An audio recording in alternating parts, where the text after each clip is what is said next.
Hello, and welcome to OttaTalk, the City of Ottawa's podcast series where we talk with staff about city programs, projects, and initiatives. Today, we are going to go back in time 200 years, give or take a few months, to where Ottawa and Bytown were born. Because for those who don't already know, in September 1826, 200 years ago, Bytown was founded. So let's saddle up, partner. Could be a bumpy ride. Our theme music to start the show is titled Infatuation by Ash Ravens. We begin and end every podcast with a local artist featured on the City Sounds playlist on SoundCloud. You can find a link to our playlist in our show notes, and you'll hear more from Ash Ravens at the end of our podcast. One more reason to stay until the end.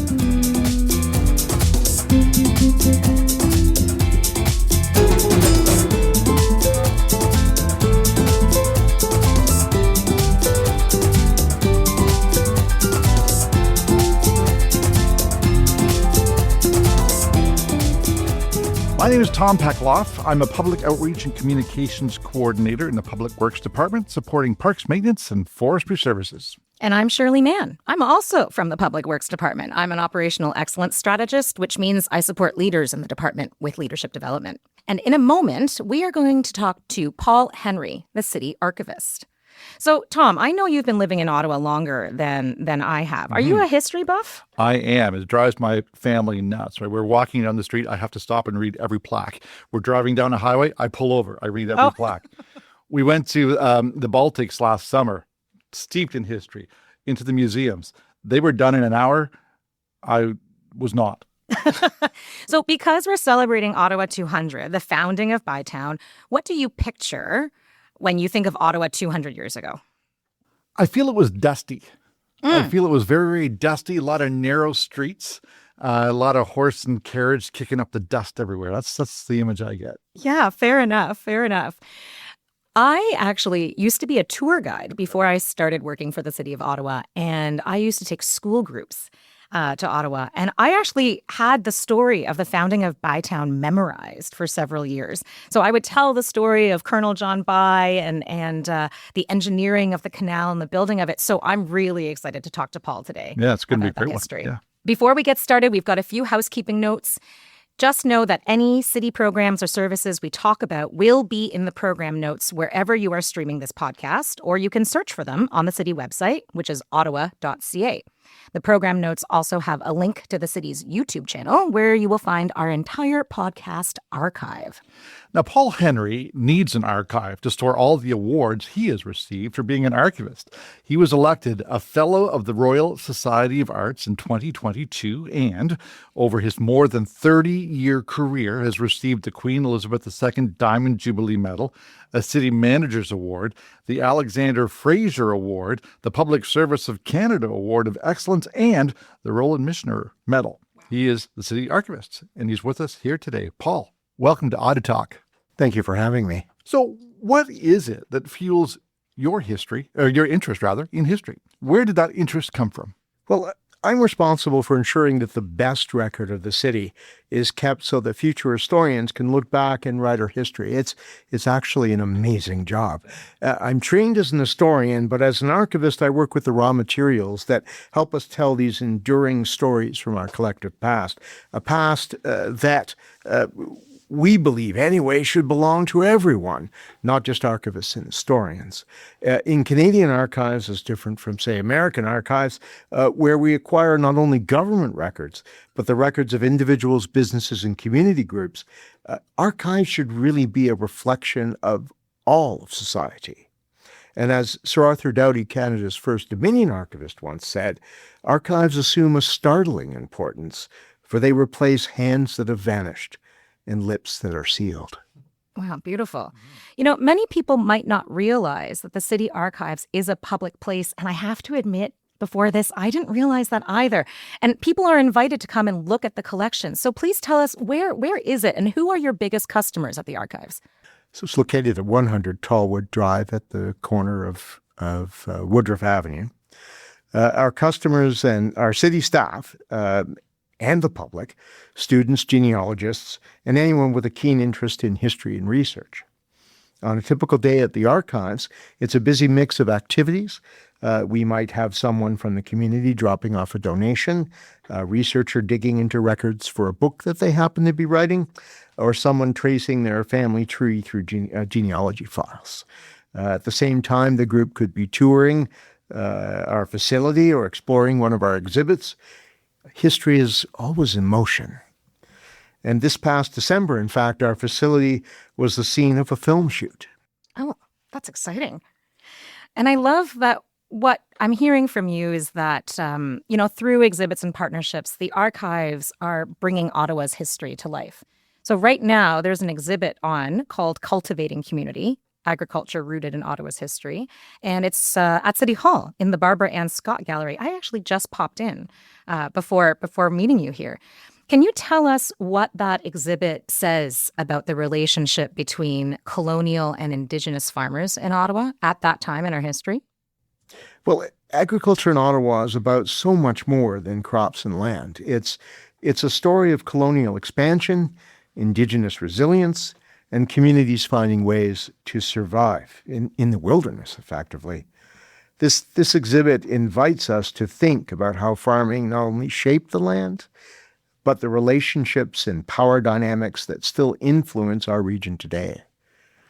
From colonial land grants to today's community gardens, it's a story of adaptation, resilience, and connection. Both Indigenous and settler communities have shaped this land through farming, and now even through collaborative models, they're helping to sustain food systems and relationships. And it's an invitation to see how culture and community continue to grow alongside the crops. Mm-hmm. What I really appreciate about this is that it's essentially a showcase of stories that connect the city's past with the people who have shaped it. So in the introduction, we talked about Ottawa 200, and I mentioned that I pictured it as being, dusty. It's got to be more than that. Can you paint us a picture of what Ottawa would have looked like 200 years ago, back when it all began as Bytown? Well, the Ottawa region was surveyed for colonialization in the 1790s, following the Quebec Act, if you're a political historian, despite no treaty with the Algonquin. The land was described as, quote, wild woods, end quote, and early settlers struggled with isolation and poor infrastructure.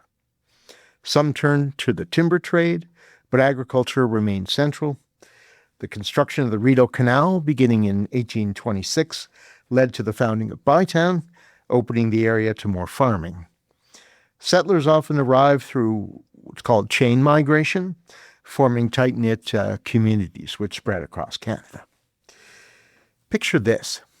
It's 1827, and Ottawa isn't Ottawa yet. It's Bytown, a muddy work camp on the edge of the Ottawa River. The Rideau Canal is under construction.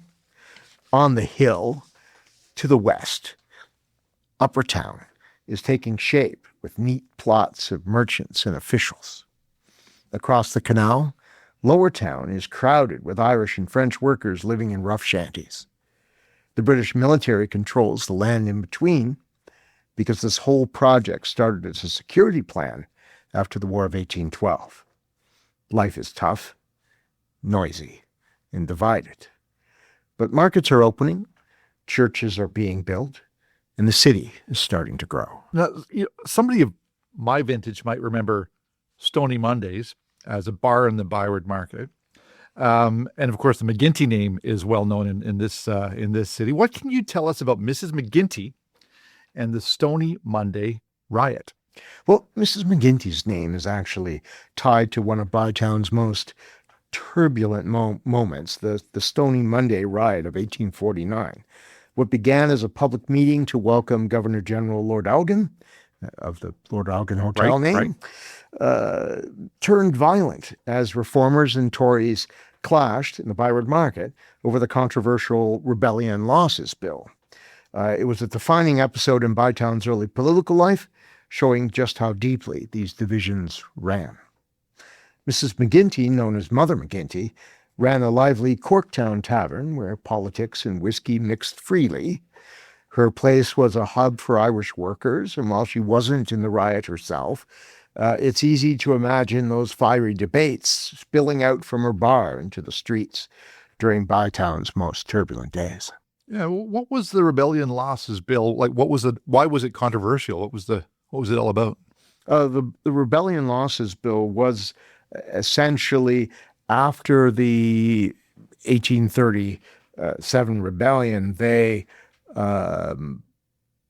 The Parliament, which was located in Montreal at the time, voted to return the land that was seized from the rebels, return their resources back to them, and this caused issues for those who were supporters of a more Tory or conservative bent, that they felt that they were traitors and so should not receive their land back. And so there was a conflict, a natural conflict. See how that disagreement would happen. That's right. Mm-hmm, mm-hmm. So, Paul, it's a large public celebration for the city. By the time this podcast is out and people are listening to us speak about this, the public will have heard about all these fun events happening in Ottawa throughout 2026. By the way, everyone can visit ottawa.ca or ottawatourism.ca for more information on events. But Paul, tell us, what do you have at the Ottawa Archives that comes from this era or that can help tell the story of this era? Well, we are starting to build what we're calling the Bytown 200th Archival Chronicles online on the Archives website at ottawa.ca/archives.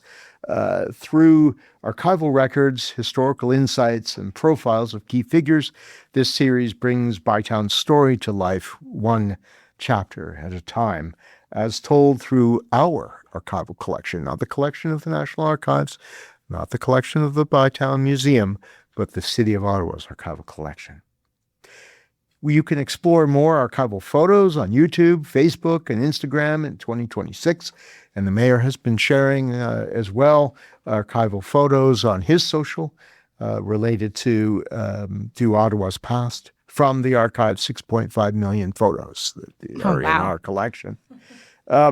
Archival images from our collection will be featured in Rideau Street storefronts in partnership with the Bytown Museum.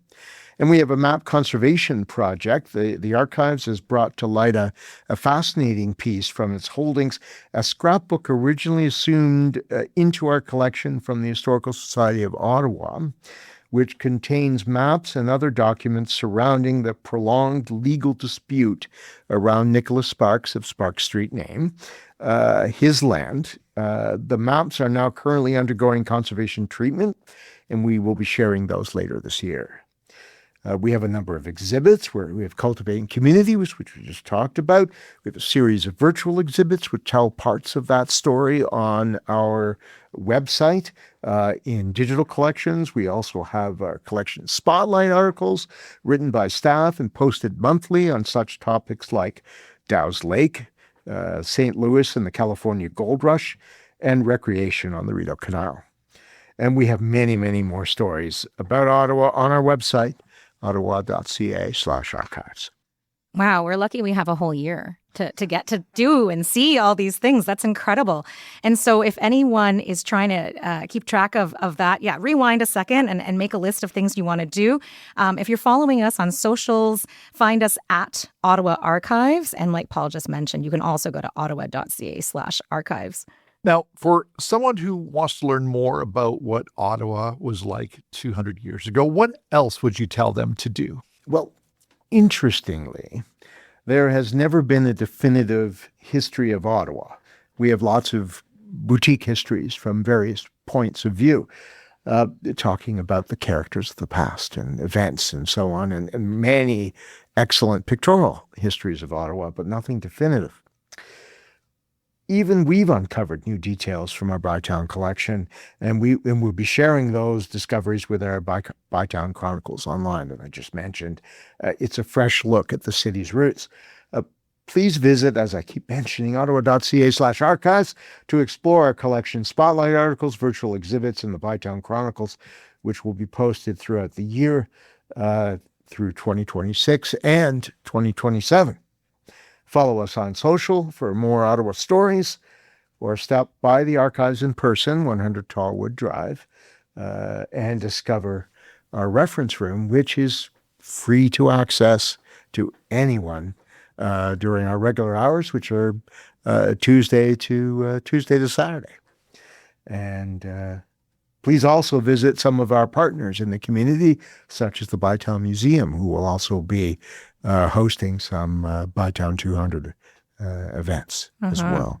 What a great chance to get out into the city this year For sure. and learn a lot more. And with Tallwood being dangerously close to where we work all the time, no excuses, right, Shirley? Yeah, absolutely. So, Paul, before we let you go, can you give us one more fun fact, anything at all, one more fun fact, history of Ottawa?